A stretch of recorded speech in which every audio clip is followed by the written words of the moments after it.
Hello everyone, this is Priya Singh from SR Public Senior Secondary School, and today we are going to start with a new chapter of class 7th, which is chapter number 6, Flow of Heat. Flow of heat. What does this mean? That means what we'll study in this chapter is how heat transfers from one object to another. So starting with one activity, it is given here. As you can see in the figure, a glass tumbler is there and a spoon is there. So what we have to do is take some hot water in a tumbler, dip a metal spoon in water, and we have to wait for some time. What do we see?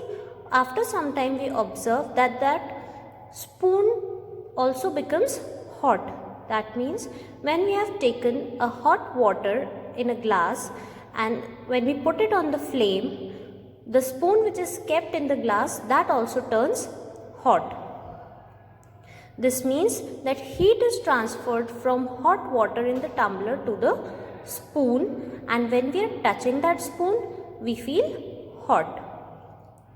Now turn off the flame and keep that container aside for some time. After 10-15 minutes, what do we observe? That the water has cooled now. That means water has lost its heat to the surrounding. That means in the first case, what was happening? The heat was flowing from the flame to the utensil to water, and from water the spoon was also becoming hot. And in the second case, when we have kept the water aside for some time, we observe that the heat of water has been lost to the surroundings. So in both the cases, the heat flows from higher temperature to lower temperature. That means when the heat was traveling from the flame or from the utensil to the water, first the utensil was becoming hot, and then because the heat was traveling from utensil to water, the water was also getting heated up. And in second case also, the utensil was hot. That means the water was hot, it had a higher temperature in comparison to the surroundings. Means water का ज़्यादा temperature था surroundings के comparison में. तो heat कहाँ flow हुई? Water से surroundings में. Now three situations are given here in the right column. First is, suppose you are passing you have to pass a book to your friend. So you pass it through other children. Means someone is sitting on the first bench and you are sitting on the first bench and your friend is sitting on the last bench. Now you pass the book with the children sitting in between. Another situation, you get up from your seat, go to the last bench and then hand over the book. And last situation is you simply throw the book to your friend. So three situations are there. Similarly, heat also travels from one object to another in three ways. And these ways are conduction, convection and radiation. Heat travels through three processes. First is conduction, second convection and third radiation. So in this chapter we will be studying about these three processes in detail. Starting with the conduction, an activity is given here to show the process of conduction. Take an iron rod about 25 cm long. You can see in the figure an iron rod is given, and we have to fix a thumb tacks along the length of one rod. Thumb tacks are there, you can see nails, iron nails are there, and we have to put them using a wax. And we have to we have to light a candle then. As the rod gets heated, the wax melts and the thumb tacks fall off. That means you can see a candle is burning there which is touching the rod. Now what happens when the rod is getting heated up? The heat will travel from one end to the another and so the wax which is there, that will melt and the nails will fall down. So what we'll see that the thumbtack which is nearest, जो nail candle के सबसे पास में है वो सबसे पहले गिरेगी. क्यों? क्योंकि heat कहाँ से transfer हो रही है? From one end to the another. So the heat is traveling from one end, that means from the left end to the right end. So the wax will melt and one by one all the thumbtacks will fall off. So this activity shows that along the length of the rod from the heat travels along the length from hot end to cold end. And same is the case with the spoon if we keep it in hot utensil. When we cook food and when we leave the spoon in that container, what happens? After some time, the spoon also becomes very hot. How does it become hot? Because from one end it is touching the utensil. So heat travels from one end to the other end. नीचे से spoon गर्म होना start होता है, पूरा ऊपर तक heat up हो जाता है. And when something becomes hot, when something gets heated up, what happens? The substance starts vibrating. When one end of the rod is heated, the molecules at that end start vibrating faster. They hit the nearby molecules and make them vibrate. That means if from one end the rod is getting heated up, then what is happening? The molecules will start vibrating here, and because they are vibrating here, यहाँ के molecules vibrate हो रहे हैं, तो क्या होगा? वो अपने पास वाले molecules को vibrate करेंगे, फिर वो दूसरे molecules उनके पास वाले अपने neighboring molecules को vibrate करेंगे, and that is how the heat gets transferred from hot end to the cold end. Now compare this to the passing of the book from one child to another. Here we have read one situation. Pass the book through other children sitting between you and your friend. That means when you were sitting on the first bench and you had to pass the book to your friend sitting on the last bench. So what you will do? You will give this book to the one sitting on the second bench. That will pass the book on the student sitting on the third bench, and similarly the book gets passed to the last bench. So, in a similar way, the molecules also get heated up one by one and whole of the object becomes hot. So what is conduction?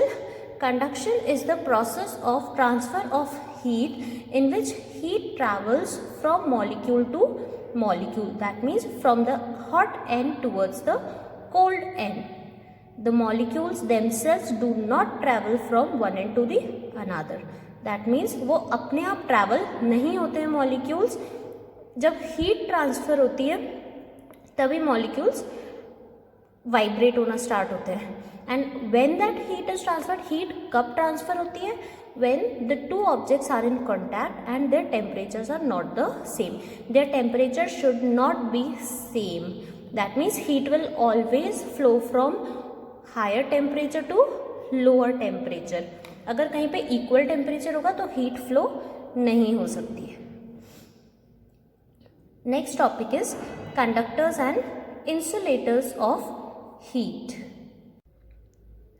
Here also an activity is given. Let us understand it.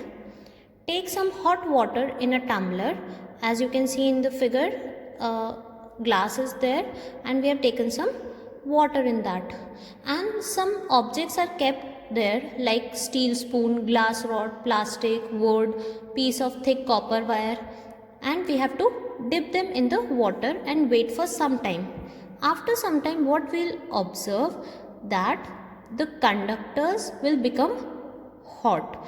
That means the heat will travel from hot water to the objects or to the conductors, whereas the objects which are insulators, that means in which the heat does not travel or in which the heat does not flow, they remain cold. So materials which allow heat to be conducted through them easily are called good conductors of heat. Examples can be iron, copper, silver, aluminium, and generally metals are good conductors of heat. They generally heat up faster. That is why in the kitchen, whenever whatever things we are using for cooking, we are using metals only, like we are generally using steel utensils, stainless steel. Materials which do not allow the heat to be conducted through them easily are called bad conductors. If we keep a wooden spoon in hot water, that wood will not become hot. So wood, plastic and glass, they are the insulators of heat. Another activity is given that water is a bad conductor of heat. Now, how do we observe that? Half fill a test tube with cold water. Wrap a piece of wire gauze and drop it in the tube. What we have done? We have filled a test tube with water and we have taken a ice cube wrapped with wire gauze and we have put it in the hot water. What we will see that it will sink to the bottom. Now heat the top end. From here we have to provide the heat from where the red arrow is there. Now if we heat it from the top, what we will see that water will begin to boil at the top, but the ice will remain cool or it will not start melting. जब यहाँ से heat provide करेंगे ऊपर से तो water यहाँ पे तो बॉयल होने लग जाएगा, बट यहाँ पर आइस मेल्ट होना भी स्टार्ट नहीं होगी, दैट और it will not fully melt, which shows that water is a bad conductor of heat. That means the heat is not transferring from the one end to the other end. So this shows that water is a bad conductor and most liquids are bad conductors of heat. All gases including air are also the bad conductors of heat, or we can say they are insulators. Now we will be studying about the uses of good and bad conductors of heat. First one is we use good conductors of heat wherever we want heat to be transferred fast. जहाँ पर हमको चाहिए कि heat जल्दी transfer हो, वहाँ पर हम क्या use करते हैं? Good conductors. For example, for cooking we are using utensils which are made up of aluminium or brass. And silver and copper are best conductors of heat, but cooking utensils are not made with silver or copper because they are quite expensive. We use bad conductors of heat when we do not want heat to be transferred quickly. For example, handles of the cooking utensil. We want the utensil to heat quickly, but we don't want its handle to heat up. So there we are using insulators. Because so whenever we are touching that handle, which are made up of generally wood or plastic, so it is easy to hold them and they are not hot. Jute and sawdust are bad conductors of heat. We cover ice with jute cloth or sawdust to prevent the ice from melting, because jute and sawdust are insulators.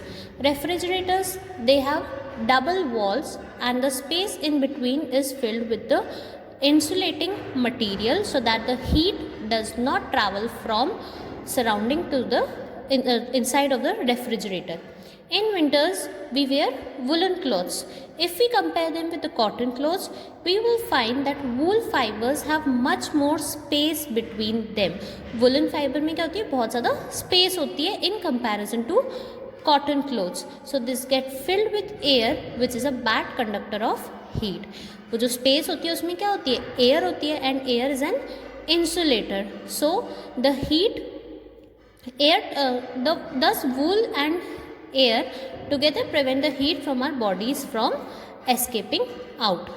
During a very cold winter night, two thin blankets, one on top of the other, are more effective in keeping us warm than one blanket of double the thickness. That means अगर हम एक ही thick blanket use करेंगे winters में और या फिर दो thin blankets use करेंगे, so which one will be more effective? The two thin blankets. Why? Because the layer of air trapped between the thinner blankets give additional insulation and protection from cold. जो दो blankets के बीच में जो air आ जाती है उस वजह से विंटर्स में जो सराउंडिंग सी कोल्ड है, कोल्डनेस है, वो हमारी बॉडी में नहीं ट्रांसफ़र होती. So this here we have read about conduction.